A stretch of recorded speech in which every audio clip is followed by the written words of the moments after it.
अच्छा, अब शुरू करते हैं, हम अपना पहला एरिया शुरू करते हैं विच इज़ डेप्रिसिएशन। इसको प्रॉपर्टी प्लांट एंड इक्विपमेंट भी कहते हैं, एसेट्स भी कहते हैं। ये टेंजिबल फिक्स एसेट्स होते हैं आपके। यहाँ से शुरू करने का मकसद ये है कि क्योंकि आप लोगों ने बेसिक अकाउंटिंग पढ़ी होगी, आपने एक दफ़ा इससे पहले पढ़ लिया है अकाउंटिंग, और इस वक्त हम रिपीट मोड में हैं, तो आपको इसलिए basic double entry, debit, credit, ये इसमें डेफिनेटली प्रॉब्लम्स होंगी।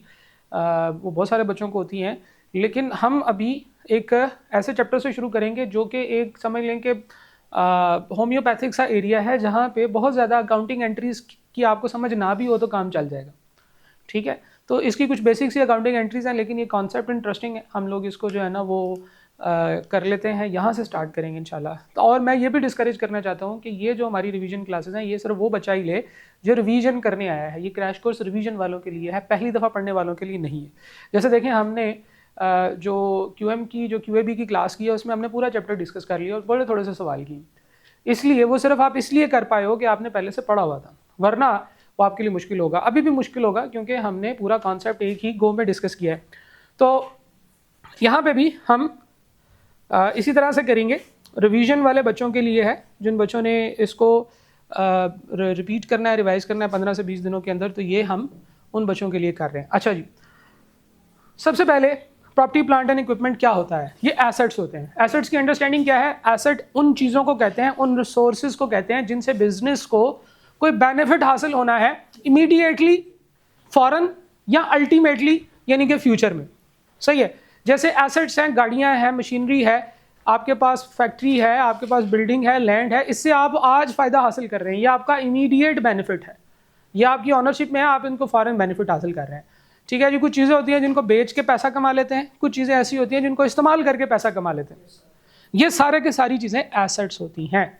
अच्छा, फिर अल्टीमेटली बेनिफिट हासिल करने का क्या मतलब है? इसका ये मतलब है कि कुछ ऐसी चीज़ें जिनसे आपको पैसा बेनिफिट हासिल होगा, पैसा फॉरन आएगा, कुछ चीज़ें ऐसी होंगी जिनसे पैसा फॉरन नहीं आएगा। जैसे कि आपका एसेट्स के अंदर क्या क्या चीज़ें होती हैं जी? अगर हम करंट एसेट्स की बात करें, कैश होता है, बैंक होता है, ये तो पैसा ही है। किसी से हमें अल्टीमेटली एक बेनिफिट हासिल होना है कि हमने एडवांस सैलरीज दे दी हैं, तो एडवांस सैलरी जो है वो हमारे लिए करंट एसेट्स है हमारे। कोई डेटर्स है हमारे, उनसे हमें पैसे मिलने हैं। कोई स्टॉक है हमारा, स्टॉक से हमें पैसे मिलेंगे, बेचेंगे स्टॉक, यहाँ किसी डेटर को देंगे, डेटर से वो कैश में कन्वर्ट होगा। तो एसेट जो है हर उस चीज़ को कहते हैं जिससे हमने कोई ना कोई बेनिफिट हासिल करना होता है। अच्छा, बेनिफिट अराइज होने वाली हर चीज़ को एसेट कहते हैं। एसेट की डेफिनेशन है जो कि आप उन डेफिनेशन में पढ़ेंगे, जो चैप्टर 1 में है, वो भी मैं आपको दूंगा। एसेट की दो मेन कैटेगरीज हैं, नॉन करंट एसेट्स और current assets. Non current assets उन एसेट्स को कहते हैं जो कि बिजनेस के पास हैं and that is capable of providing the economic benefit over period of several years. Multiple years में आपको इसका बेनिफिट मिलेगा। सही है। इस तरह की चीज़ों को हम एसेट कहते हैं, जैसा कि गाड़ियाँ हैं, जैसा कि फैक्ट्री है, जैसा कि मशीनरी है, लैंड है, इस तरह की चीज़ें। कैश जो है वो आपका कल यूज हो जाए आपको नहीं पता, डेटर से जितने पैसे मिलने हैं कल ही मिल जाए आपको नहीं पता, वो ओवर द ईयर आपको बेनिफिट नहीं देगा। ओवर द ईयर नए डेटर्स बनेंगे और उनसे आपने बेनिफिट हासिल करना है। तो एसेट्स की दो मेन कैटेगरीज होती हैं, करंट एसेट्स और नॉन करंट एसेट्स। जब आप फाइनेंशियल स्टेटमेंट्स बनाते हैं तो आप पहले लिखते हैं एसेट्स, उसके अंदर लिखते हैं नॉन करंट एसेट्स, और उसके अंदर आप अपने सारे के सारे एसेट्स लिखते हैं जो कि आपके नॉन करंट होते हैं। देन आप नीचे लिखते हैं करंट एसेट्स, CA लिख रहा हूँ मैं, CA stands for current assets. आपने एब्रीविएशंस कभी इस्तेमाल नहीं करनी, ये मैं इस्तेमाल कर रहा हूँ क्योंकि जल्दी ज़रा लिखा जाता है, लेकिन आप याद रखिएगा कि एब्रीविएशंस आपने इस्तेमाल नहीं करनी, सिर्फ वही करनी है जो आपको अलाउड है। अच्छा, नॉन करंट एसेट्स के अंदर दो कैटेगरीज हो सकती हैं। एक हमारे पास होते हैं जी tangible non current assets. Tangible, और टेंजिबल का मतलब है जिसकी कोई प्रेजेंस है, ठीक है जी, जिसकी किसी ना किसी फॉर्म में कोई एग्जिस्टेंस है। ठीक है, हर वो चीज़ जो जगह रखती है, जगह घेरती है, वजन रखती है, या पता नहीं क्या हुजम रखती है, वो मादा कहलाती है। तो मादा जो टेंजिबल जो होता है उसका मतलब होता है मादा। ठीक है, और इनटेंजिबल्स ऐसे होते हैं जिनकी कोई प्रेजेंस नहीं है, इनकी इलेक्ट्रॉनिक प्रेजेंस है, यानी कि सोशल प्रेजेंस है। ठीक है, हम कहें कि बताओ ये इंटेंजिबल चीज़ किधर पड़ी है, तो हम वहाँ पे नहीं जा सकते, हम उसको हाथ नहीं लगा सकते, हमें पता है लेकिन वो हमारे जहन में है। ठीक है, ये इंटेंजिबल है। टेंजिबल चीज़ें क्या होती हैं जिनको आप हाथ लगा सकते हैं? गाड़ियाँ, factory, buildings, machinery, computers, furniture, इस तरह की चीज़ें। इंटेंजिबल चीज़ें क्या होती हैं? सॉफ्टवेयर्स, गुडविल, ब्रांडिंग, इस तरह की चीज़ें। जब आप किसी से फ्रेंचाइज लेते हैं तो वो आपको क्या डब्बे में डाल के फ्रेंचाइज देते हैं? वो ट्रक पे लोड करके फ्रेंचाइज बेचते हैं। फ्रेंचाइज क्या होती है? Franchise is basically the name that you are using. Board भी आप खुद प्रिंट करेंगे, लगाएंगे भी खुद ही, सारा कुछ खुद ही करेंगे, लेकिन आपको जो चीज़ मिली है बेसिकली वो एक इंटेंजिबल एसेट है। Franchise, franchising rights. आई कैप जब किसी कॉलेज को कहता है कि भाई तुम रीट हो, तो रीट किसी कागज़ में प्रिंट करके नहीं देता, और रीट किसी जो है वो चीज़ में डाल के नहीं देता हमें कि हम ला के यहाँ पे जो है ना वो लगा दें, कभी कभार उसको गर्मियों में धूप में निकाल के सुखाया करें, ऐसा नहीं होता। तो वो इंटेंजिबल एसेट्स होते हैं। ठीक है, मैं ज़रा थोड़ा बहक गया था, मैं रेगुलर क्लास में आ गया था। रेगुलर क्लास नहीं है, ये रिवीजन क्लास है, इसलिए ज़रा फास्ट चलना है।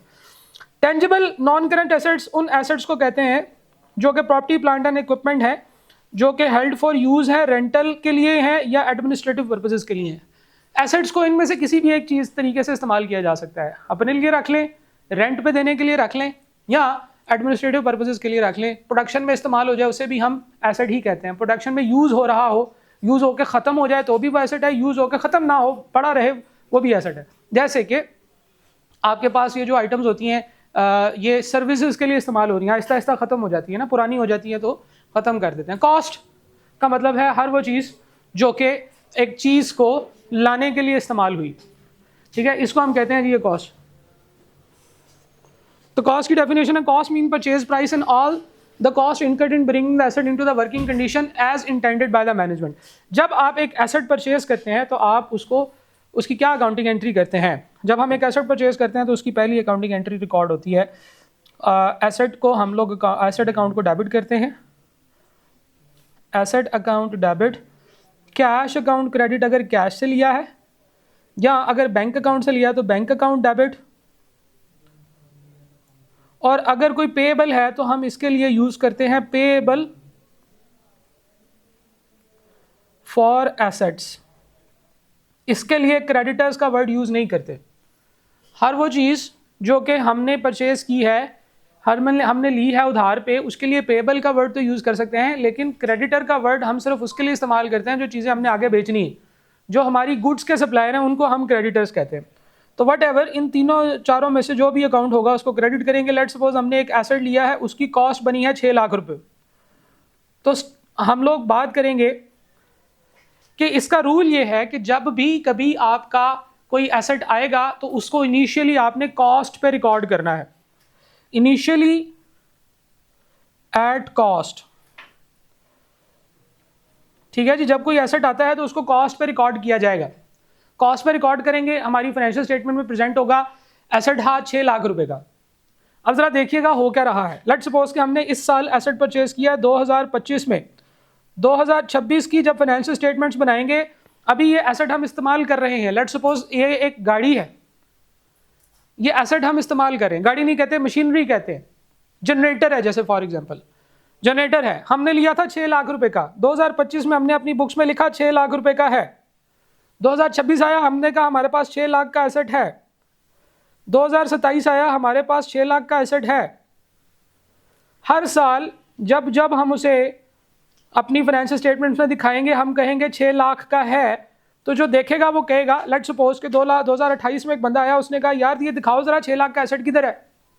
हम देखने गए तो वो किसी नुक्कर में पड़ा हुआ था बेचारा, सारा का सारा खराब, रंग उसके उड़े हुए, इस्तेमाल हो के ख़त्म हो गया, उसके बुश उड़ गए हुए हैं, फैक्ट्री मशीनरी सारी पुरानी हो गई। हम उसे कहेंगे कि खुदा का खौफ करो, ये 6 लाख का क्यों लिखा हुआ है? ठीक है, उसने हमें कहा कि क्यों लिखा हुआ है 6 लाख रुपए का। हमने कहा यार ये 6 लाख का लिया था, 6 लाख का रखा हुआ है। उसने कहा नहीं, क्योंकि एसेट इस्तेमाल होता है, हर साल उसकी वैल्यू में कमी आती है, तो उसकी वैल्यू की कमी को रिकॉर्ड करो। तुम ये भी बताओ कि एसेट इस्तेमाल कितना हुआ है, और एसेट की कॉस्ट भी लिखो। एसेट की बताओ कॉस्ट, उसमें से माइनस करो, लेस करो यूजेज का एक्सपेंस। ठीक है, और या यूजेज की वजह से जो लॉस हुआ है उसकी वैल्यू में वो भी लिखो। पहले साल उसको यूज़ करने की वजह से जो लॉस हुआ है वो कम होगा क्योंकि वो सिर्फ 1 साल इस्तेमाल हुआ है। दूसरे साल वो मज़ीद 1 साल इस्तेमाल हो गया, यूजेज लॉस और बढ़ गया। तीसरे साल यूजेज लॉस और बढ़ गया और ये एसेट जो है ये लॉस होते होते इसकी वैल्यू और कम कम होती चली जाएगी। पहले साल मैं कहता हूं कि ये जो यूजेज लॉस है इसको कैसे कैलकुलेट करें। अब एक अंदाज़ा लेते हैं। मैं कहता हूं जनाब पहले साल इसकी वैल्यू में 1 लाख रुपए की कमी आई है, दूसरे साल के इख्तिताम तक इसकी वैल्यू में 2 लाख रुपए की कमी आ चुकी थी। 1 लाख पिछले साल का, 1 लाख इस साल, मजीद इसकी वैल्यू में कमी आ गई। तो हर साल इसकी वैल्यू में 1 लाख रुपए की वैल्यू कम होती जा रही है और हर साल जब हम टोटल यूजेज लॉस लिखते हैं तो वो कम होता चला जाता है। चौथे साल के एंड पे 4 लाख रुपए का यूजेज लॉस रिकॉर्ड कर चुके हैं। अब ये एसेट 2 लाख रुपए का है। अब वो मुझसे पूछेगा कि ये 6 लाख रुपए का एसेट किधर है, मैं कहूँगा ये पड़ा हुआ है। वो कहेगा हाँ ठीक है, ये 2 लाख रुपए का बिक जाएगा अभी भी, सही है। तो बेसिकली ये जो यूजेज लॉस होता है जो हम रिकॉर्ड करते हैं इसको एक्यूमुलेटेड डेप्रिसिएशन कहते हैं। हर साल के लॉस को डेप्रिसिएशन कहते हैं और एक्यूमुलेटेड का वर्ड इसलिए यूज किया कि इस 2 लाख रुपए में लाख इस साल का और लाख पिछले साल का शामिल है। इस 4 में 1 लाख इस साल का लॉस जो कि इसको इस्तेमाल किया हमने, कितने का इस्तेमाल कर लिया, और 3 लाख 3 पिछले सालों का शामिल है। हर साल 1 लाख रुपए का एसेट की वैल्यू में रिडक्शन होती जा रही है। इसे हम क्या कहते हैं, डेप्रिसिएशन, जो हर साल कम होती है। और एक्यूमुलेटेड डेप्रिसिएशन, आज से पिछले सारे सालों की इकट्ठी डेप्रिसिएशन जमा करें तो वो एक्यूमुलेटेड डेप्रिसिएशन कहलाती है।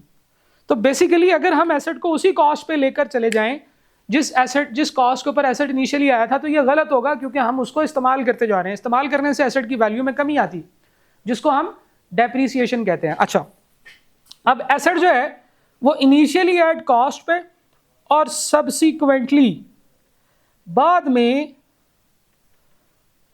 एट नेट बुक वैल्यू पे रिकॉर्ड किया जाएगा। और नेट बुक वैल्यू क्या होती है, कॉस्ट माइनस एक्यूमुलेटेड डेप्रिसिएशन। पहले जिस दिन हम लेकर आएंगे एसेट को, उस दिन हम एसेट को उसकी कॉस्ट पे रिकॉर्ड कर लेंगे कि 6 लाख रुपए का एसेट आ गया। उसके बाद हर साल उसकी डेप्रिसिएशन कैलकुलेट की जाएगी जिसकी अकाउंटिंग एंट्री होगी depreciation expense account debit, accumulated depreciation expense account credit. हर साल 1 लाख रुपए से एंट्री होगी। कब होगी, साल के एंड पे, बिल्कुल साल के एंड पे, एंड ऑफ द ईयर, जब पूरा साल आप एसेट को इस्तेमाल कर लेंगे उसके बाद एंट्री होगी।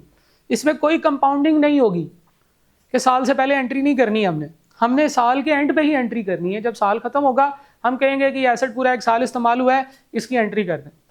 हाँ, बीच में अगर एसेट इस्तेमाल करना बंद कर दें, बेच दें, तो फिर जितना टाइम पीरियड होगा उतनी एंट्री करनी होगी। एसेट को बेचने के वाले से जो चीज़ें वो आपकी बुक में नहीं है, यहाँ पे नहीं। अच्छा, एक और चीज़ याद रखिएगा, हम जो अकाउंटिंग करते हैं इसके कुछ रूल्स होते हैं कि फ़लाँ चीज़ है उसको ऐसे करना है, फ़लाँ चीज़ है उसको ऐसे करना है। इसके ऊपर बहुत सारे लोग जो हैं उन्होंने बहुत ज़्यादा सोच विचार के बाद इन सारे रूल्स को एक किताब में लिख लिया है कि जो एसेट होगा उसको ऐसे रिकॉर्ड करेंगे, उसकी अकाउंटिंग एंट्री ये होगी, उसमें ये करेंगे, उसमें वो करेंगे, ये सिचुएशन ऐसे होगा, ये सिचुएशन ऐसे होगा। इसको हम लोग स्टैंडर्ड्स कहते हैं। स्टैंडर्ड बना लिए ना, ठीक है जी। पहले इसको इंटरनेशनल अकाउंटिंग स्टैंडर्ड्स कहा करते थे, इंटरनेशनल अकाउंटिंग स्टैंडर्ड्स। अब ये अकाउंटिंग के स्टैंडर्ड्स हैं और पूरी दुनिया में फॉलो किए जाते हैं, तो इसका तो यही नाम बनेगा, इंटरनेशनल अकाउंटिंग स्टैंडर्ड्स, IAS। फिर अकाउंटिंग के साथ साथ अकाउंटिंग के वर्ड को चेंज करके हमने कहा ये अकाउंटिंग का वर्ड तो पुराना है, अब बेसिकली फाइनेंशियल रिपोर्टिंग आ गई,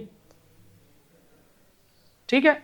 जैसे आप लोगों को भी पहले हम जो पेपर पढ़ाते हैं वो फंडामेंटल्स ऑफ अकाउंटिंग, आगे जो अगला पेपर होगा वो FAR है, फाइनेंशियल अकाउंटिंग एंड रिपोर्टिंग, ठीक है जी। फिर CR है, कारपोरेट रिपोर्टिंग। फिर आपका जो अगला अकाउंटिंग का पेपर है ACRP है, एडवांस कारपोरेट रिपोर्टिंग। कहने का मतलब ये है कि हमने कहा कि जो अकाउंटिंग है वो ज़रा छोटा वर्ड है, तो ज़रा इसके स्कोप को और वाइड करते हैं, तो हमने बनाए IFRS, international financial reporting standards. ये जो IFRS जो हैं ये रूल बुक्स हैं ये वो जगह है, ये वो कागज़ है, ये वो किताब है जिसके अंदर सारे अकाउंटिंग के रूल्स लिखे हुए हैं और हम उन रूल्स को फॉलो करते हैं। इसके बहुत सारे चैप्टर्स हैं, ठीक है, हर चैप्टर में एक खास चीज़ का जिक्र है। इसके शुरू में जो चैप्टर्स आते थे उनको IAS कहा करते थे, ये 1 से लेकर 41 तक है। फिर जो नए चैप्टर्स आना शुरू हुए, जब हमने इसका नाम चेंज किया तो हमने कहा IFRS हैं। IFRS 1 से लेकर इस वक्त शायद 19 तक हैं। ये जो IFRS आए, इन्होंने कुछ IAS के चैप्टर्स को सुपरसीड कर दिया, ख़त्म कर दिया, लेकिन कुछ IAS के चैप्टर्स अभी भी मौजूद हैं। तो आप ये समझेंगे ये दोनों एक ही चीज़ है, लेकिन इन्होंने सीरियल नंबर दोबारा से स्टार्ट कर दी। ये कुत्ता है, ये टॉमी है, सही, ठीक है, यानी कि एक ही चीज़ के दो नाम है, लेकिन उन्होंने ज़रा थोड़ा सा उसके स्कोप को वाइड करके प्रेजेंट किया है। आप देखें ना, नाम से फ़र्क पड़ता है। हमने जो है वो अपने सब्जेक्ट के नाम चेंज किए, इसलिए किए कि वो कंपैरेबल हो सकें। सिमिलरली इन्होंने यहाँ पे भी अपने नाम चेंज किए ताकि वो मज़ीद एक्सप्रेसिव हो सकें। तो IAS के अंदर एक IAS है, IAS 16, international accounting standard number 16, जो कि प्रॉपर्टी, प्लांट एंड इक्विपमेंट्स को डील करता है और उसके बारे में सारी बातें बताता है। ये बहुत बड़ा स्टैंडर्ड है, इसमें से तकरीबन 25% आप PRC में पढ़ेंगे, बाकी आप अगली क्लास में जाके पढ़ेंगे, ठीक है। FAR में, FAR के अंदर पूरा IAS 16। तो ये जो स्टैंडर्ड है ये बताता है कि asset should be initially recorded at cost and subsequently at net book value. 3 चीज़ों का जिक्र करता है। सब्सिक्वेंटली वो कहता है subsequently at cost minus accumulated depreciation minus accumulated impairment loss. Impairment loss क्योंकि आपके सिलेबस में नहीं है, इसलिए अभी हम इसका जिक्र ही नहीं करते। तो कॉस्ट माइनस एक्यूमुलेटेड डेप्रिसिएशन ये नेट बुक वैल्यू के इक्वल होती है।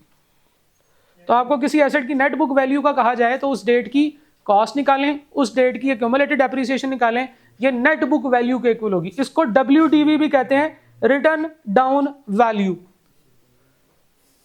ठीक है। नेट बुक वैल्यू भी है और रिटर्न डाउन वैल्यू भी कहते हैं, सही है। और ये जो है आपने सब्सिक्वेंटली हर रिपोर्टिंग डेट पे जो जिस साल भी आपने फाइनेंशियल स्टेटमेंट्स बनानी है, अपने पास एसेट रिप्रेजेंट करना है, उस डेट तक की डेप्रिसिएशन कैलकुलेट करनी है और फिर उसके बाद एसेट को प्रेजेंट करना है। अब बताएं सवाल।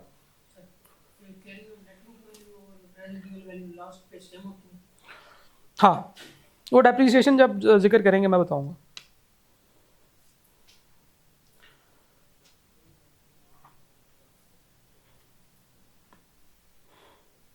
क्या समझे जी? तो असल में डेप्रिसिएशन जो है ये कोई नई बाहर से चीज़ नहीं है। ये चीज़ों को मज़ीद रियल टर्म्स में प्रेजेंट करने के लिए ज़रूरी है कि एसेट की वैल्यू में जो रिडक्शन हो रही है उसे दिखाओ तो सही, बताओ तो सही कि यार ये लॉस हो रहा है। एसेट को इस्तेमाल करने से खर्चा होता है, जो खर्च होनी है जो चीज़, वो आपका एक्सपेंस है। फ़ायदा होता है, हम उस फ़ायदे से बेनिफिट हासिल करते हैं, चीज़ें बनाते हैं, बेचते हैं, और जो फ़ायदा है वो हम सेल्स में रिकॉर्ड करते हैं, ठीक है ना। तो सेल्स में तो रिकॉर्ड कर रहे हैं हम उसका फ़ायदा, चीज़ बनाई, बेची, पैसे आएंगे, सेल्स में लिख लिए, इनकम क्रेडिट हो गई, तो फ़ायदा तो लिख रहे हैं। असल में प्रॉब्लम ये थी कि फ़ायदा तो लिख रहे हैं लेकिन इसकी वैल्यू में जो कमी आ रही है वो नहीं लिख रहे हम, तो उसको हमने डेप्रिसिएशन में रिकॉर्ड करना शुरू किया। इसकी अकाउंटिंग एंट्री होती है हर साल के एंड पे, depreciation expense account debit, accumulated depreciation expense account credit. इसकी यही एक अकाउंटिंग एंट्री होती है, सही है। और जब ईयर एंड होता है, साल के एंड पे, जब हम statement of profit and loss बनाते हैं, तो इसमें जब हम लोग सेल्स लिखते हैं, सेल्स में से लेस करते हैं कॉस्ट ऑफ सेल्स, तो हमारे पास क्या आता है जी, ग्रॉस प्रॉफिट आता है। फिर हम उसमें से लेस करते हैं सेलिंग एक्सपेंसेस, सेलिंग एक्सपेंसेस की लिस्ट पूरी की पूरी आ जाती है। फिर हम उसमें से माइनस करते हैं एडमिन एक्सपेंसेस,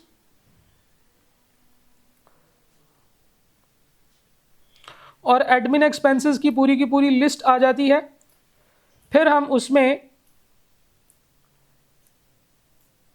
वो जो भी ऐड या लेस करनी होती हैं चीज़ें, वो सारा कुछ करने के बाद GP नेट प्रॉफिट हमारा आ जाता है। ये जो आपकी डेप्रिसिएशन है ये आप एडमिन एक्सपेंसेस में लिखते हैं, ठीक है, एडमिन एक्सपेंसेस में लिखते हैं। इसमें एक बाइफर्केशन होती है, आपने कुछ चीज़ों की डेप्रिसिएशन ऊपर कुछ की नीचे लिखनी होती है। लेकिन अभी हम लोग इस लेवल के ऊपर क्या सीख रहे हैं कि जितने भी एक्सपेंसेस होते हैं एडमिन एक्सपेंसेस के अंदर हम लिख दिया करेंगे। जब हम लोग statement of profit financial position बनाया करेंगे, स्टेटमेंट ऑफ फाइनेंशियल पोजीशन, इसमें जब हम पहले कैपिटल लिखते हैं, फिर हम लाइबिलिटीज़ लिखते हैं, फिर हम टोटल कैपिटल एंड लाइबिलिटीज़ का टोटल बनाते हैं, उसके नीचे हम एसेट्स लिखते हैं, और एसेट्स के अंदर हम लोग नॉन करंट एसेट्स लिखते हैं।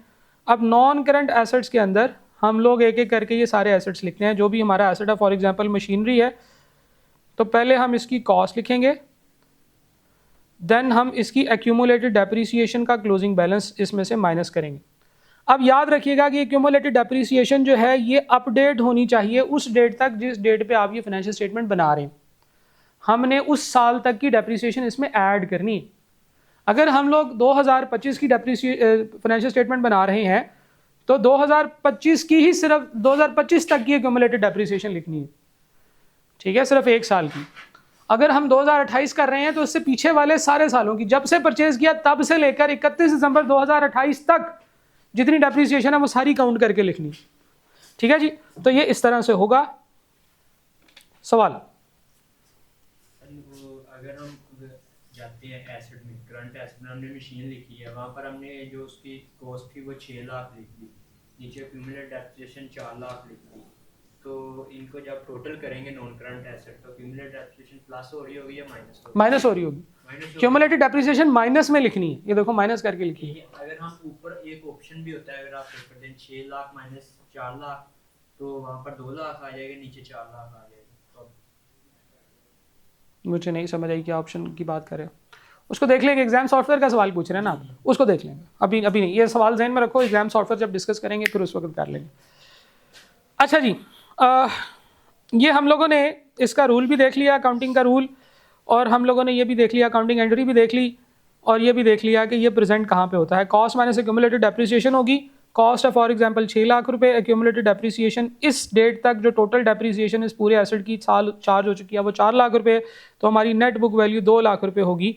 तो हम लोग ये जो है ये अपने एसेट्स में 2 लाख रुपए नेट बुक वैल्यू ऐड करेंगे, ठीक है। ये सवाल इसी को नहीं, इसी रेजिडुअल वैल्यू नहीं होती, रेजिडुअल वैल्यू कुछ और होती है, वो बताता हूँ। ये नेट बुक वैल्यू, ये नेट बुक वैल्यू,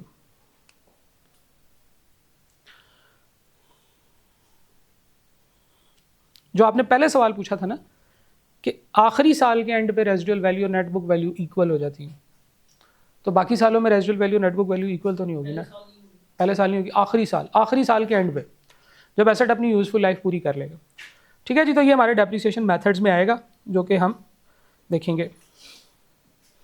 अच्छा, थोड़ी सी अब जो ज़रा किताबी बातें शुरू होने लगी है। Residual value is the net cost, cost का मतलब है वो परचेज प्राइस, जब एक आइटम आप परचेज करते हैं तो उसकी परचेज प्राइस होगी, और वो तमाम कॉस्ट जो उसको लगी है उस कंडीशन में लाने के लिए जिस कंडीशन में मैनेजमेंट चाहती थी कि हम इसको लगाएंगे और चलाएंगे, ठीक है। ये एसेट की, ये मैनेजमेंट का डिसीजन होता है कि हमें कौन सा एसेट चाहिए। फॉर एग्जांपल अगर मैंने बाहर से कोई मशीनरी परचेज़ किया है, मैंने उसको किसी जगह पे सेट करना है, उसका फॉर एग्जांपल वो प्लेटफॉर्म बनाना है, उसके लिए मुझे पानी की निकासी का निज़ाम करना पड़ेगा, कोई नालियाँ बनानी पड़ेंगी, कुछ पाइप्स लगाने पड़ेंगे, उसके लिए मुझे कोई बिजली का सेटअप चाहिए, वो सारा करना पड़ेगा, कोई मोटी मोटी तारें लगानी पड़ेंगी, उसके लिए मुझे जो भी निज़ाम करना पड़ेगा, जो भी मुझे उसके लिए बाउंड्री वॉल बनानी है, जो कुछ भी करना है, वो सारा उस एसेट की कॉस्ट का पार्ट है। अगर वो मेजर कॉस्ट है तो उसको अलग से रिकॉर्ड कर लें। अगर उसकी यूज़फुल लाइफ अलग है, एसेट की यूज़फुल लाइफ अलग है, तो वो जो आपने सिविल वर्क किया उसको अलग रिकॉर्ड कर लें। अदरवाइज आप उनको इकट्ठा भी कर सकते हैं, लेकिन वो एसेट है,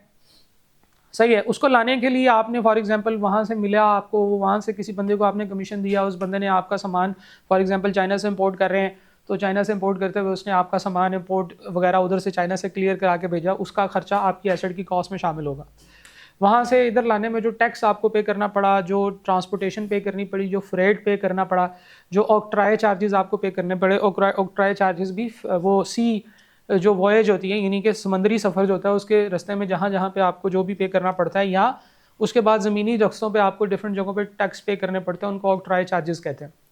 ये चीज़ें जो आपको पे करनी पड़ी हैं, आपको सामान लाने के लिए ट्रांसपोर्टेशन के या जो भी काम करने पड़े हैं, पोर्ट से क्लियर कराया आपने, हर वो चीज़ एसेट की कॉस्ट का पार्ट बनेगी, सिवाय वो जो आपको वापस मिल जानी।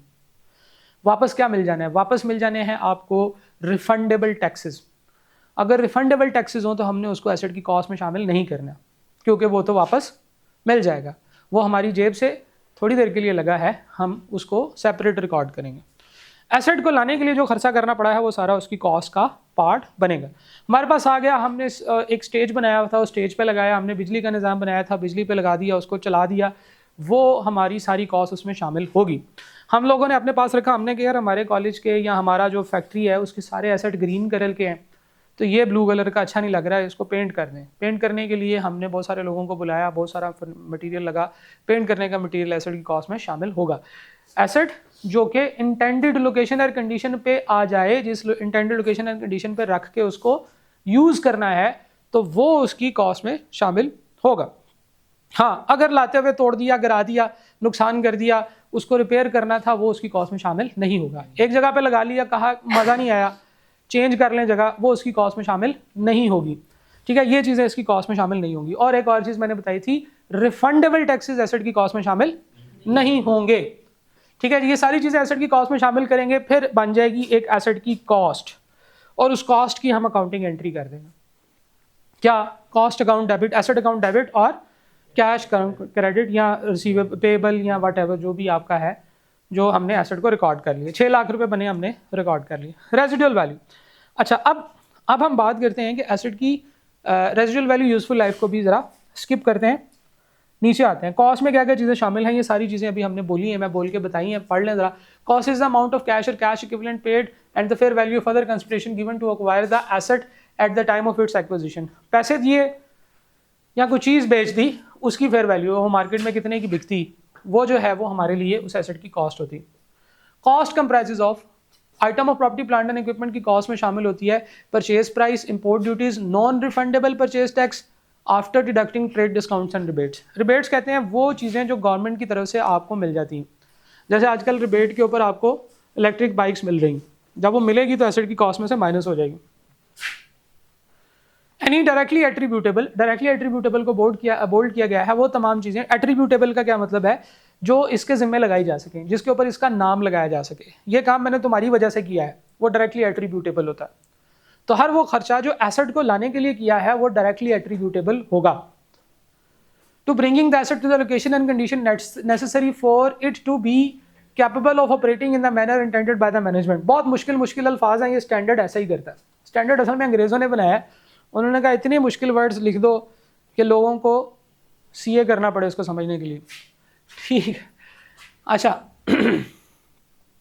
यानी कि एसेट उस जगह पे, उस कंडीशन में, उस लोकेशन में आ जाए जिधर हमने सोचा था कि यार इधर एसेट लगेगा, ऐसे हम इसको चलाएंगे और जो चीज़ें होंगी वो बेचेंगे और पैसा ही पैसा होगा। ठीक है ना, पैसा ही पैसा होगा। तो वो सारा, वो जो भी खर्चा है वो सारा डायरेक्टली एट्रीब्यूटेबल है। आगे उसने कहा है employee cost wages arising directly from installation और कॉस्ट। ये एम्प्लॉईज़ की जो कॉस्ट है, ये एम्प्लॉईज़ वो हैं जो बाहर से आपको हायर करने पड़े हैं। लेबर ले आते हैं आप, इंस्टॉलेशन के लिए इंजीनियर ले आते हैं, या कोई सर्वेयर के लिए सर्वेयर ले आते हैं सर्वे करने के लिए, या आप जो है ना मजदूर मिस्त्री ले आते हैं जो कि इंस्टॉल करते हैं, इलेक्ट्रीशियन ले आते हैं, प्लम्बर ले आते हैं, बाहर से ले आते हैं, उनसे आपने काम कराया है, वो सारा एसेट की कॉस्ट में शामिल होगा। लेकिन आपके अपने हायर किए हुए लोग जिनको वैसे भी पैसे देने थे, जिनको वैसे भी तनख्वाह देनी थी, वो ये काम करते या ना करते, वो डायरेक्टली एट्रीब्यूटेबल नहीं है, वो डायरेक्टली एट्रीब्यूटेबल नहीं है। तो आपकी अपनी मैनेजमेंट की एडमिनिस्ट्रेटिव कॉस्ट, अपना इंजीनियर जिसको आपने वैसे भी सैलरी देनी थी, अपना इलेक्ट्रीशियन, अपना प्लम्बर, उनकी कॉस्ट शामिल नहीं करनी। ये नहीं करना कि यार वो क्योंकि 15 दिन हमारा प्लम्बर काम करता रहा उधर, तो वो जो है वो हमें उसकी ये कॉस्ट पे करनी पड़ी।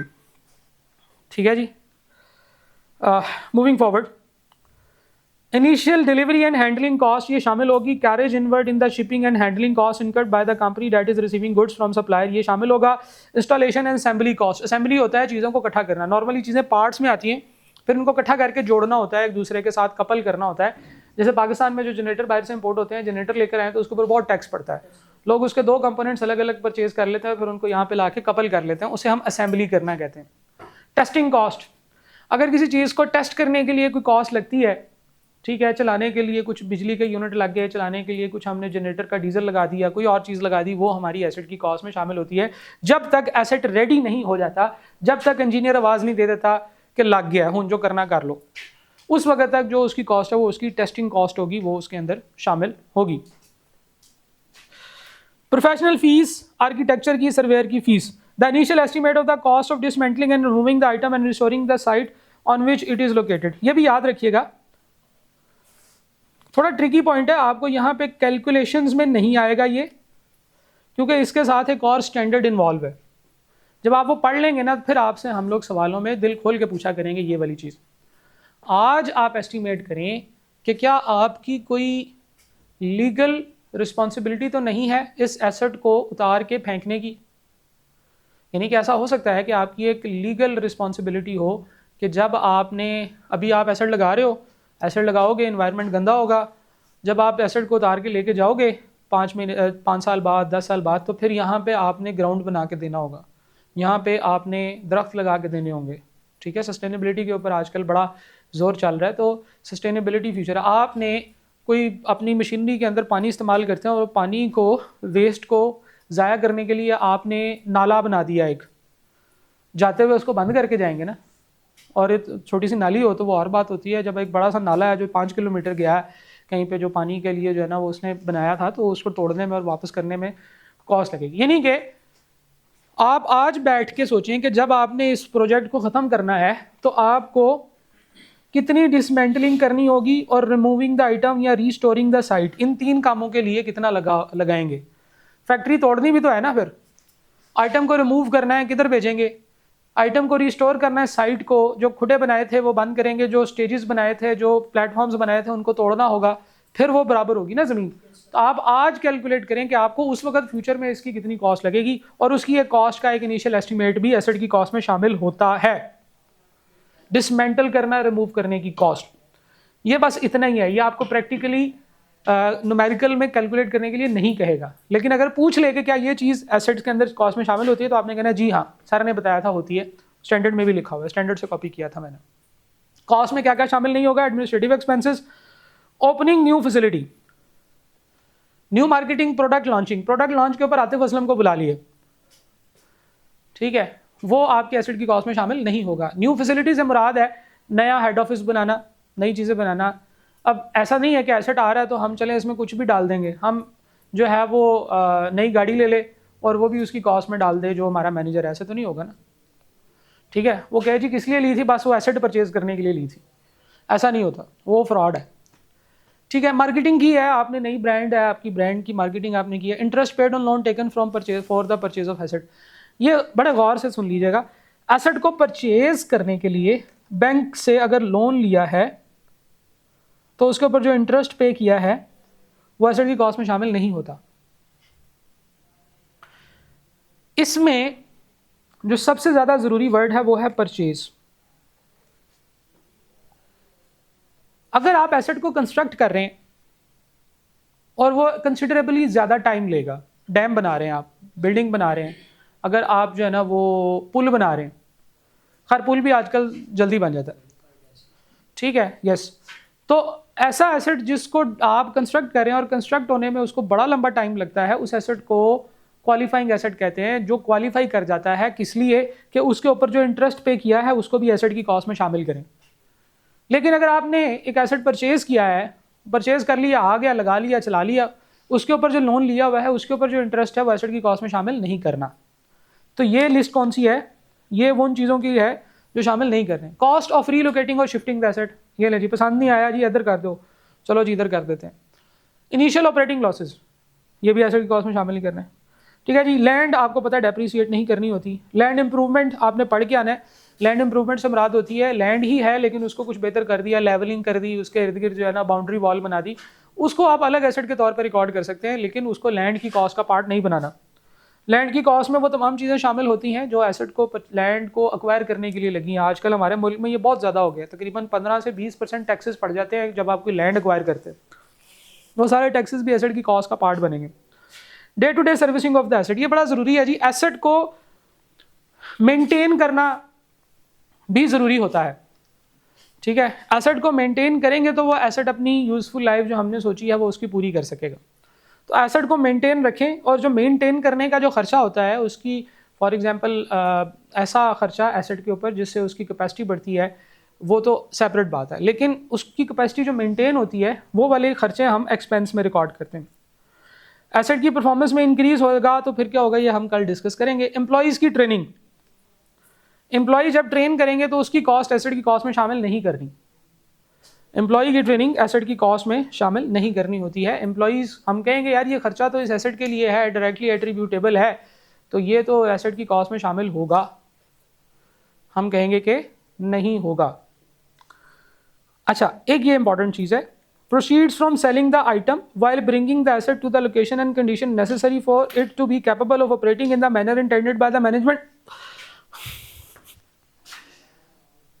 अच्छा, सिनेरियो समझते हैं इसका। सिनेरियो ये है कि आपने फैक्ट्री लगाई और इंजीनियर ने आवाज़ दे दी कि हाँ भाई आप चलेगी, चलाओ, और वो अपना सामान उठा के चला गया। फैक्ट्री आपके पास है, आपने कहा इसको थोड़ा सा चला के देखते हैं, उसको हम कहते हैं टेस्ट रन। टेस्ट रन में आप उसको चलाते हैं लेकिन टेस्टिंग के तौर पे चलाते हैं। टेस्ट रन में आपने उसके अंदर कुछ रॉ मटेरियल डाला, कुछ चीज़ें बनी, चीज़ें कुछ सही बनी कुछ गलत बनी, आपने वो चीज़ें पकड़ के मार्केट में बेच दी, स्क्रैप के तौर पे बेच दी या सेल कर दी। तो इस सिनेरियो की बात हो रही है कि वो जो कॉस्ट आपकी लगी, अब वो क्योंकि एसेट रेडी हो गया है, इंजीनियर ने आवाज़ दे दिया कि चल पड़ा है, उसके बाद जो कुछ करना है वो हमने एसेट की कॉस्ट में शामिल नहीं करना। तो ना ही वो कॉस्ट एसेट की कॉस्ट में शामिल होगी और ना ही वो जो चीज़ें बेची हैं उसकी कोई चीज़ एसेट के साथ एडजस्ट होगी, वो दोनों सेपरेट रिकॉर्ड किए जाएंगे। ठीक है।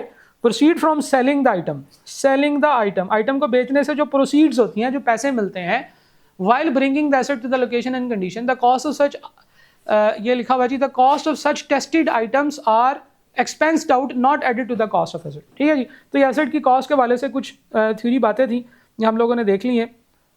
ये हमारी अकाउंटिंग एंट्रीज हैं जो हमने डिस्कस कर ली हैं। When the payment is made in cash, when the payment is made in arrears, when the payment is made in advance. ठीक है जी, या वट एवर जो भी उसकी अकाउंटिंग एंट्रीज हैं वो सारी हमने यहाँ पे लिख ली। अच्छा, अब एसेट की कॉस्ट के वाले से तो हमने देख लिया सारा कुछ। कॉस्ट आ गई, हमने एसेट की एंट्री कर दी। जब एसेट आया था हमने ये वाली अकाउंटिंग एंट्री कर दी, asset account debit, cash account credit. तो अभी तक हमने जो चीज़ पढ़ी है वो है कि कॉस्ट में क्या क्या चीज़ें शामिल होंगी और क्या क्या नहीं होंगी। ये बहुत इंपॉर्टेंट एंट्री, ये बहुत इंपॉर्टेंट एलिमेंट है क्योंकि ये आपके सवाल इससे आ सकते हैं। ठीक है, कि आपको पेपर में सवाल आ जाए कि बताओ एसेट की कॉस्ट में क्या चीज़ें शामिल हैं क्या नहीं। आपको पता है कि मोस्टली आपका जो पेपर है, मोस्टली तो खैर नहीं कहना चाहिए, लेकिन मोर देन हाफ जो आपका पेपर होता है वो थ्योरेटिकल बेस्ड होता है, थ्योरी पूछ रहा होता है वो आपसे। तो वो चीज़ें अभी मैंने आपको थ्योरी पढ़ाई है, तो आपको थ्योरी भी करनी है, प्रैक्टिस भी करनी है, वो सारी चीज़ें हम करेंगे। अच्छा, अकाउंटिंग एंट्री मैंने आपको बता दी। अमाउंट की कैलकुलेशन आपने समझ ली कि अमाउंट कौन कौन सी चीज़ें इसमें शामिल होंगी। अब अगला सवाल ये है कि ये जो दूसरी अकाउंटिंग एंट्री है जो हर साल के एंड पे करनी है, इसमें क्या क्या चीज़ें हैं। एंट्री तो हमेशा यही होगी, डेप्रिसिएशन अकाउंट डेबिट और एक्यूमुलेटेड डेप्रिसिएशन अकाउंट क्रेडिट। अब एंट्री फिर मैंने आपको बता दी। अब सवाल ये है कि हर साल डेप्रिसिएशन किस अमाउंट से रिकॉर्ड की जानी चाहिए, हर साल इसमें कितना loss in value of the asset record किया जाएगा। अब ये डिफरेंट हो सकता है depending upon the pattern of use of asset, कि आप एसेट किस तरह से इस्तेमाल कर रहे हैं। हर एसेट को इस्तेमाल करने का पैटर्न फर्क होता है, हर एसेट की वैल्यू में रिडक्शन जो है वो डिफरेंट हो सकती है। स्टैंडर्ड ये कहता है कि आप एक डिफरेंट टाइप का पैटर्न आइडेंटिफाई कर सकते हैं। इन सारे पैटर्न्स को डेप्रिसिएशन मेथड्स कहते हैं। क्या कहते हैं? Depreciation methods. कि ये अकाउंटिंग एंट्री जो है हर साल की डेप्रिसिएशन किस अमाउंट से रिकॉर्ड की जाएगी, that is called depreciation method. Depreciation methods different हो सकते हैं। उन सब से क्या चीज हमें पता चलेगी कि हमने ये एंट्री किस अमाउंट से करनी है, डेप्रिसिएशन टू एक्यूमुलेटेड डेप्रिसिएशन किस अमाउंट से करनी है। ठीक है जी। तो उसके लिए हमारे पास डिफरेंट डेप्रिसिएशन मेथड्स हैं। डिफरेंट डेप्रिसिएशन मेथड जो है हमारे पास कौन कौन से हैं, तो जनाबे वाला ये है हमारे पास सारे के सारे डेप्रिसिएशन मेथड्स। बजाय इसके कि हम इनको लिखें दोबारा, मैंने आपके सामने इसका एक चार्ट शेयर कर दिया, डेप्रिसिएशन मेथड्स का चार्ट। हमारे पास 5 डेप्रिसिएशन मेथड्स हैं। Straight line method, reducing balance method, sum of the years digit method, SOYD कहते हैं उसको, मशीन आवर्स मेथड और यूनिट बेसिस मेथड। अब क्योंकि आप लोगों ने पढ़ा हुआ है, इनके फॉर्मूले आप लोगों के सामने लिखे हैं। एसेट की कॉस्ट माइनस रेजिडुअल वैल्यू, ये हमारा स्ट्रेट लाइन डेप्रिसिएशन मेथड का फॉर्मूला है, कॉस्ट माइनस रेजिडुअल वैल्यू। अब सवाल ये है कि ये रेजिडुअल वैल्यू क्या होती है। रेजिडुअल वैल्यू के बारे में गौर से सुन लीजिएगा। अब ये चीज़ें मैंने आपको बतानी, क्योंकि जब हम क्योंकि जब हम रिवीजन क्लास कर रहे होते हैं तो we don't have the luxury of time, हमें बहुत ज़्यादा चीज़ें हम लोग जो हैं वो लिखने के ऊपर टाइम स्पेंड नहीं कर सकते। तो जनाब पहला डेप्रिसिएशन मेथड है हमारा स्ट्रेट लाइन मेथड। इसको स्ट्रेट लाइन मेथड इसलिए कहते हैं कि इसमें सेम डेप्रिसिएशन हर साल बनती है, हर साल 1 लाख, हर साल 1 लाख, हर साल 1 लाख। जैसा कि अभी हमने जो एग्जांपल भी देखी थी, 6 लाख रुपए का एसेट था, तो लाख लाख रुपए की डेप्रिसिएशन इसकी चलाते चले जाते हैं। क्यों? क्योंकि हमने ये अज्यूम किया है कि ये जो एसेट है इसमें जो रिडक्शन इन द वैल्यू है वो इक्वल स्पीड से आ रही है, हर साल उसमें लाख रुपए की वैल्यू की कमी आ जाती। ठीक है, कुछ एसेट्स के ऊपर ये बात ठीक साबित हो सकती है, कुछ एसेट्स के ऊपर ये बात ठीक साबित नहीं होगी। ऐसे एसेट्स जो कि पुराने होने के बाद और ज़्यादा मुश्किल से चलते हैं, उनके ऊपर तो इक्वल डेप्रिसिएशन चार्ज नहीं करनी चाहिए। ऐसे एसेट जो लेते साथ ही मार्केट में बेचने जाएं और वो बहुत ही सस्ता बिके, वो कहे जी हमने नहीं लेना, मोबाइल वगैरह जैसे होते हैं, उनके ऊपर कोई और डेप्रिसिएशन मेथड यूज होना चाहिए। तो ये डिपेंड करता है मैनेजमेंट की जजमेंट के ऊपर कि कौन सा डेप्रिसिएशन मेथड इस्तेमाल करना है। ठीक है, लिखने की कोई ज़रूरत नहीं, तस्वीरें इसकी मैं आपको साथ ग्रुप में शेयर कर दूंगा, अभी वैसे भी आप इसकी तस्वीर भी ले सकते हैं। तो एसेट जो है इसके ऊपर स्ट्रेट लाइन मेथड जो है, इसका मतलब है ये आगे पैटर्न ऑफ डेप्रिसिएशन मैंने लिखा हुआ है। स्ट्रेट लाइन मेथड का मतलब है same depreciation charge for every year. Reducing balance method की डेप्रिसिएशन का मतलब है हाईएस्ट डेप्रिसिएशन जो है वो पहले सालों में होगी और आहिस्ता आहिस्ता सब्सीक्वेंट ईयर्स में डेप्रिसिएशन कम कम कम कम होती चली जाएगी।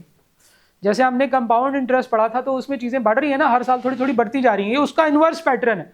सबसे पहले बहुत ज़्यादा डेप्रिसिएशन पहले साल, दूसरे साल और कम, तीसरे साल और कम, चौथे साल और कम। ठीक है जी, और इसमें रिडक्शन होती चली जाती। Sum of the years digit method, ये भी जो है इसी तरह से होता है, हाईएस्ट डेप्रिसिएशन पहले साल और लोएस्ट डेप्रिसिएशन आखिरी साल। इसका भी पैटर्न यही होता है। तो जो डेप्रिसिएशन मेथड्स हैं इनके पैटर्न अगर आपको पता चल जाएं तो आपके लिए आसानी होगी कि डेप्रिसिएशन का पैटर्न क्या है, पैटर्न ऑफ डेप्रिसिएशन। अच्छा, ये जो दोनों डेप्रिसिएशन मेथड्स हैं, sum of the year digit method और रिड्यूसिंग बैलेंस मेथड, हम इनको एक्सेलरेटेड डेप्रिसिएशन मेथड्स भी कहते हैं। क्यों कहते हैं? इसलिए कि शुरू के सालों में इसकी डेप्रिसिएशन ज़्यादा होती है, बाद में ही आहिस्ता आहिस्ता कम होती चली जाती है। Accelerated depreciation method. ठीक है जी। ये रिड्यूसिंग में ये कम्युलेटेड डेप्रिसिएशन है, पहले साल वो जीरो आता है, उसका क्या सीन? उसका क्या सीन है? पहले साल की डेप्रिसिएशन जीरो होती है ना, पहले साल के शुरू में डेप्रिसिएशन जीरो होती है। एसेट आएगा फिर उसकी डेप्रिसिएशन चार्ज करना शुरू करेंगे। ठीक, वो करेंगे। अभी मैं सिर्फ फार्मूले बता रहा हूँ, हम हर फार्मूले की प्रैक्टिस करेंगे। ठीक है, अच्छा जी।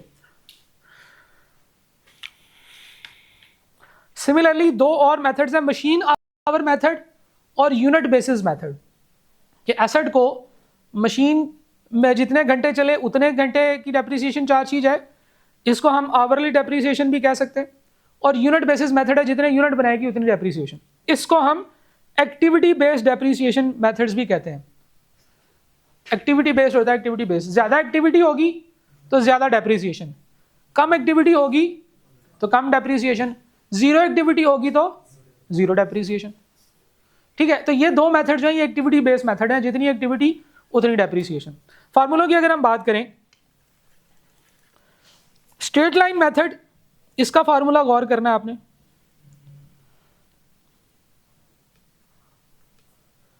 मशीन आवर मेथड का formula, sum of the year digit का फार्मूला और यूनिट बेसिस का फार्मूला, इन सब में एक चीज सेम है, cost minus residual value, cost minus residual value, cost minus residual value, cost minus residual value.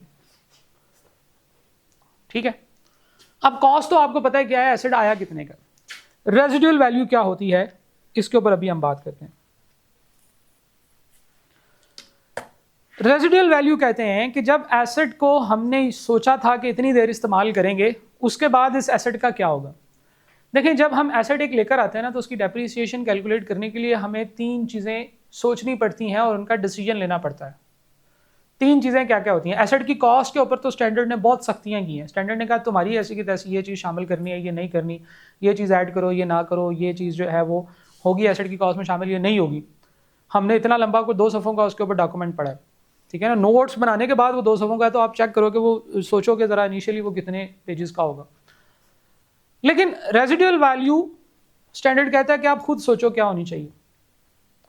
और यूजफुल लाइफ, एसेट की यूजफुल लाइफ, हम एसेट को कितनी देर इस्तेमाल करेंगे, ये एसेट की यूजफुल लाइफ होती है। हमारे लिए वो एसेट कितनी देर इस्तेमाल के काबिल होगा। हमारे यहाँ एक और कॉन्सेप्ट भी होता है जिसे हम कहते हैं इकोनॉमिक लाइफ। इकोनॉमिक लाइफ होती है एसेट पूरी ज़िंदगी कितनी देर के कितना से कितना चल सकता है। एक कंप्यूटर अगर आपने लिया है तो अगर वो चलता रहे और उसमें कोई प्रॉब्लम्स ना आए तो वो कितनी देर चल सकता है। वो फ़र्ज़ करें 15 साल, एक कंप्यूटर अगर 15 साल चल सकता है। हम लोग जब लेते हैं तो हम तो कहते हैं कि यार उसकी तो ऐसी की तैसी कर देंगे। हम कंप्यूटर को पहले कंप्यूटर के तौर पे इस्तेमाल करेंगे, फिर बाद में उसको एक्स्ट्रा डिस्प्ले के तौर पे इस्तेमाल करेंगे। जब उसके कीबोर्ड शीबोर्ड हर चीज़ जो है ना वो ख़राब हो जाएगी, फिर उसके ऊपर रख के हम लोग टेस्ट किया करेंगे, फिर उसको किताबों के नीचे दे देंगे ताकि वो किताबों को सपोर्ट कर सकें। हमारे यहाँ जैसे वो टूथब्रश होता है तो हम उसमें ये करते हैं कि पहले तो उसको टूथब्रश किया, फिर उसके बाद जो है ना उसको गंदी चीज़ें साफ़ करने के लिए, फिर उसके बाद जो है वो उसको औजार-बंद डालने के लिए इस्तेमाल करते हैं, फिर उसके बाद कहीं किल्ली बना के उसे लगा देते हैं, उसके ऊपर कपड़े टांगते हैं। तो ऐसी बात नहीं हो रही, इतने जुल्म की बात नहीं हो रही। बात सिर्फ ये हो रही है कि हम एसेट को कितनी देर इस्तेमाल करेंगे। देखें, एक बिज़नेस के लिए बड़ा ज़रूरी है कि जो एसेट वो इस्तेमाल कर रहा है ना वो ठीक चले। मैं जनरेटर लेकर आऊँ और जनरेटर चले ना, हर तीसरे दिन उसमें रिपेयर मेंटेनेंस का काम निकला हो, तो मैं तो कहूँगा यार इसको चेंज कर लेते हैं। तो हमेशा ऐसे होता है कि एसेट कैपेबल होता है कि वो ज़्यादा देर इस्तेमाल हो, लेकिन बिज़नेस ये सोचता है कि मैंने इसको 5 साल इस्तेमाल करना है। जैसे कि हमारे यहाँ जितने भी ये जो कंप्यूटर होते हैं जो डिफरेंट कंप्यूटर्स वाले कॉलेजेस में लगे होते हैं, वो हर 4 साल 5 साल के बाद कंप्यूटर्स रिप्लेस कर लेते हैं। हालांकि वो सही चल रहे होते हैं, लेकिन वो कहते हैं कि यार हमने इससे पैसे कमाने हैं, अगर ये चलते चलते ख़राब हो गया या पुराना हो गया तो हमारी तो बड़ी बेइज्जती होगी, हमारा काम ख़राब हो सकता है। तो बिजनेसेस खुद सोचते हैं कि उन्होंने उस एसेट को कितनी देर इस्तेमाल करना है, हालांकि वो एसेट ज़्यादा देर इस्तेमाल हो सकता है। वो कहते हैं यार हम इतना इस्तेमाल करेंगे फिर नया ले आएंगे, इतना इस्तेमाल करेंगे फिर नया ले आएंगे, इतना इस्तेमाल करेंगे फिर नया ले आएंगे। तो useful life is the life जो कि मैनेजमेंट ने खुद सोची है कि हम इस एसेट को इतनी देर इस्तेमाल करेंगे, बस इसके बाद इस एसेट को बेच देंगे। तो कितनी देर इस्तेमाल करेंगे ये इसकी यूजफुल लाइफ होती है। जो हमारा डिसीजन है कि हमने एसेट को सोच लिया कि हम इतनी देर इस्तेमाल करेंगे, उसके बाद अगले दिन एसेट हवा में नहीं उड़ जाएगा, थानोस की चुटकी की तरह गायब नहीं हो जाएगा, वो मौजूद रहेगा। लेकिन अब हम उसको उसकी डेप्रीसिएशन नहीं चार्ज कर रहे, यूज़ भी करते रहेंगे हम, लेकिन हम उसकी डेप्रीसिएशन चार्ज करना छोड़ देंगे, उसका बेनिफिट नहीं लिखेंगे। एसेट की कॉस्ट 6 लाख, डेप्रीसिएशन भी 6 लाख, ज़ीरो। एसेट हमारे बुक्स पे ज़ीरो अमाउंट पे आ रहा है, लेकिन वो इस्तेमाल भी हो रहा होगा, वो रोज़ाना काम भी कर रहा होगा, तो वो उससे हमें कोई फ़र्क नहीं पड़ता, क्योंकि हमने कुछ चीज़ें एस्टीमेट की थी। एस्टीमेट्स गलत भी हो सकते हैं, तो स्टैंडर्ड कहता है टेंशन नहीं है, घबराना नहीं है, लेकिन एस्टीमेट सही लेने। तो हम लोग एसेट की यूजफुल लाइफ कैलकुलेट करते हैं, एसेट की रेजिडुअल वैल्यू कैलकुलेट करते हैं। तीसरी जो चीज़ हम एसेट की एस्टीमेट करते हैं ना वो होता है इसका पैटर्न ऑफ डेप्रीसिएशन। इनमें से कौन सा मेथड लगाना है ये भी हमने खुद सोचना होता है बिजनेस में। तो हम लोगों ने सोचा कि यार इसकी जो पैटर्न ऑफ डेप्रीसिएशन है, फॉर एग्जांपल वो सम ऑफ द ईयर डिजिट है वो लगाते हैं। जो सम ऑफ द ईयर डिजिट है तो वो आपको ये पता चलेगा कि ये इस पैटर्न पे चलेगा। अब आपको पैटर्न की अंडरस्टैंडिंग होगी तो फिर आप सोचेंगे ना कि यार इसको रिड्यूसिंग बैलेंस मेथड लगाना चाहिए, इसको मशीन आवर लगाना चाहिए, ये वाला जो है इसको यूनिट बेसिस पे करना चाहिए। तो ये आपका डिसीजन है, डिपेंड करेगा आपकी अंडरस्टैंडिंग के ऊपर कि कौन सा मेथड किस तरह की डेप्रिसिएशन देता है और उस एसेट के ऊपर कि वो एसेट किस तरह से इस्तेमाल हो रहा है। अभी आपने वो डिसीजन नहीं लेना, जब आप बड़े हो जाएंगे, बल्कि आप तो बड़े हो गए हैं, अब जब आप बहुत बड़े हो जाएंगे फिर उस वक्त आप ये डिसीजन लेंगे। ठीक है जी। अच्छा, तो रेजिडुअल वैल्यू का आपको पता चल गया ये क्या होती है। अब ज़रा देखिएगा, स्ट्रेट लाइन बेसिस पे ईयरली बेसिस के ऊपर डेप्रिसिएशन होती है, ठीक है, तो हमने नीचे ईयर लिख दिया। यूनिट आवर बेसिस के ऊपर आवर्स की बेसिस पे डेप्रिसिएशन होती है, नीचे हमने आवर्स लिख दिए, सॉरी मशीन आवर्स की बेसिस के ऊपर। यूनिट बेसिस के ऊपर यूनिट्स की बेसिस पे डेप्रिसिएशन कैलकुलेट होती है, हमने नीचे टोटल यूनिट्स लिख दी। सम ऑफ द ईयर डिजिट में ईयर डिजिट के हिसाब से डेप्रिसिएशन कैलकुलेट होती है, तो हमने नीचे टोटल ईयर्स के सम लिख दिया डिजिट्स का। ठीक हो गया। अच्छा, हमने एक साल की डेप्रिसिएशन चार्ज करनी है, ऊपर एक लिख दिया। हमने कुछ आवर्स की कैलकुलेशन करनी है तो हमने ऊपर उस साल के आवर्स लिख दिए। जब हम यूनिट की कैलकुलेशन करते हैं तो हम उस साल के यूनिट्स लिख देते हैं ऊपर। जब हम ईयर डिजिट की कैलकुलेशन करते हैं तो हम उस साल के ईयर डिजिट्स लिख देते हैं। तो ये 4 फार्मूले बिल्कुल एक जैसे हैं, सिर्फ इनकी अमाउंट्स का फ़र्क है। ये आपको याद करने में आसानी होगी डेप्रिसिएशन का कि चारों फार्मूलों में क्या चीज़ सेम है, सिर्फ रिड्यूसिंग बैलेंस मेथड जो है ये एक ऐसा मेथड है जिसमें कि एसेट की जो फार्मूला है जो डेप्रिसिएशन का वो फ़र्क है। इसका क्या फार्मूला है, cost minus accumulated depreciation multiply by rate.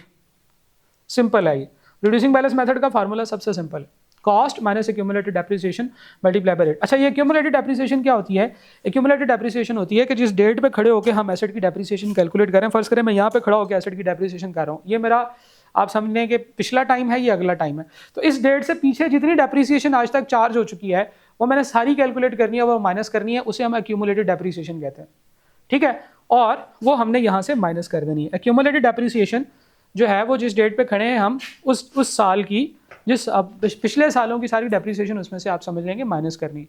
जिस साल की आप कैलकुलेशन करने लगे हैं, जिस साल के ऊपर नेटबुक वैल्यू आप कर रहे हैं, उस साल की डेप्रिसिएशन माइनस करने के बाद आपके पास कॉस्ट की जो है वो नेटबुक वैल्यू आएगी। एक्यूमुलेटेड डेप्रिसिएशन, ठीक है जी, ये पिछले सालों की जितनी डेप्रिसिएशन है ऑफ प्रीवियस ईयर्स, मैं यहाँ पे लिख देता हूँ ऑफ प्रीवियस ईयर्स जितने भी साल हैं पीछे। अच्छा, अब रेट, डेप्रिसिएशन का रेट कैसे कैलकुलेट होता है? अगर आपको रेट कैलकुलेट करने के लिए कहा जाए, ये जो रेट है इसका फार्मूला है 1 minus useful life root of residual value divided by cost. ये भी फार्मूला है, अगेन जैसे आपने पूछा तो मैंने आपको कहा कि कुछ फार्मूले हैं जिनको हमने एज इट इज़ यूटिलाइज करना है। फार्मूले को रट्टा लगाने का मैं कभी भी नहीं कहता, मैं हमेशा ये कहता हूँ कि फार्मूले कागज़ पे एक जगह पे लिख लें और जब आप अपनी खुद प्रैक्टिस करें, आप वो कागज़ निकालें, वहाँ से फार्मूला देखकर कॉपी करें और सॉल्व करें। जब आप 10 से 15 दफ़ा ये काम कर लेंगे तो आपको आधा फार्मूला याद हो जाएगा, फिर जब आप गौर से देखेंगे और याद करने बैठेंगे फिर याद होगा। अदरवाइज आपने इस्तेमाल किए बगैर उसको रट्टा लगाया तो वो कभी आपको याद होगा, कभी नहीं होगा, ठीक है, कभी मुश्किल आएगी उसमें, कभी फार्मूले आपस में गड़मड़ हो जाएंगे। लेकिन आपको पहले समझना है कि ये फार्मूला क्या है। जब आपको डेप्रिसिएशन का रेट ना दिया गया हो रिड्यूसिंग बैलेंस मेथड में, तो आप 1 minus useful life root of residual value divided by cost करके ये कर सकते हैं। इसमें ये वाला आपके लिए थोड़ा सा इंटरेस्टिंग होगा, सम ऑफ द ईयर्स डिजिट, जिसकी जो है वो डिजिट की कैलकुलेशन जो है वो हम जब प्रैक्टिस करेंगे फिर आपको समझ आएगी। तो कल इंशाल्लाह इसकी भी प्रैक्टिस करेंगे हम।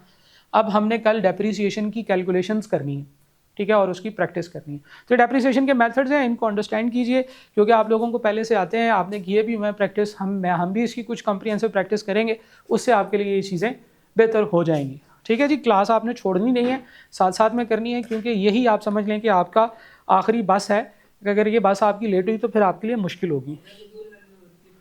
रेजिडुअल वैल्यू वो वैल्यू होती है कि जिस डेट पे एसेट को जब हम पूरा यूज़ कर लेंगे, एसेट को, तो उस वक्त वो एसेट बाद में कितने का बिकेगा। लेट सपोज हमने एक चीज़ ली है, 10 साल के बाद हमने 10 साल इस्तेमाल करना है, तो मैं आज खड़े होकर ये एस्टिमेट करूंगा कि आज से 10 साल के बाद जब मैं इसको 10 साल इस्तेमाल कर लूँगा तो ये चीज़ उस तारीख पे कितने की बिकेगी, ठीक है, ये चीज़ उस तारीख पे कितने की बिकेगी, वो हमारा रेजिडुअल वैल्यू है, आज करनी होती है, क्योंकि हमने उसकी बेसिस पे डेप्रिसिएशन कैलकुलेट करनी होती है, ठीक है।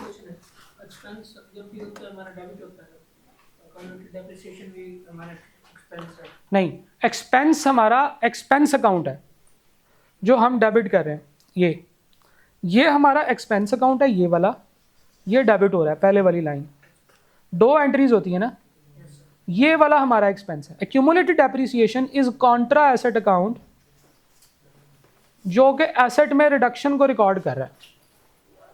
एक्सपेंस वो है डेप्रिसिएशन का, ये हमारी बैलेंस शीट का आइटम है, कॉन्ट्रा एसेट एक्यूमुलेटेड डेप्रिसिएशन, ठीक है, ये समझना जरूरी है।